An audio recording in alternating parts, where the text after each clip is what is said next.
बऱ्याच दिवसातून आज मी मेसमध्ये अख्खा मसूर बनवत आहे. अख्खा मसूर रात्रीचाच भिजायला घातला होता.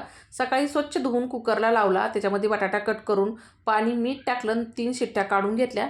अख्खा मसूर शिजलेला आहे. कढईमध्ये तेल गरम करून जिरा, मोहरी आणि त्याच्यामध्ये तेजपत्ता, खडे मसाले आणि कांद्याची प्युरी टाकून गुलाबी रंगावर परतून घेतली. अद्रक लसूणची पेस्ट टाकली, परतून घेतली चांगली. हिंग टाकला, घरगुती मसाला, धना पावडर, गरम मसाला, हळद टाकली आणि हे सर्व मसाले मिक्स करून तेल सेपरेट होईपर्यंत परतून घेतले. आता मसाला चांगला परतल्यानंतर त्यामध्ये मी टाकली पिकलेल्या टमाटरची प्युरी.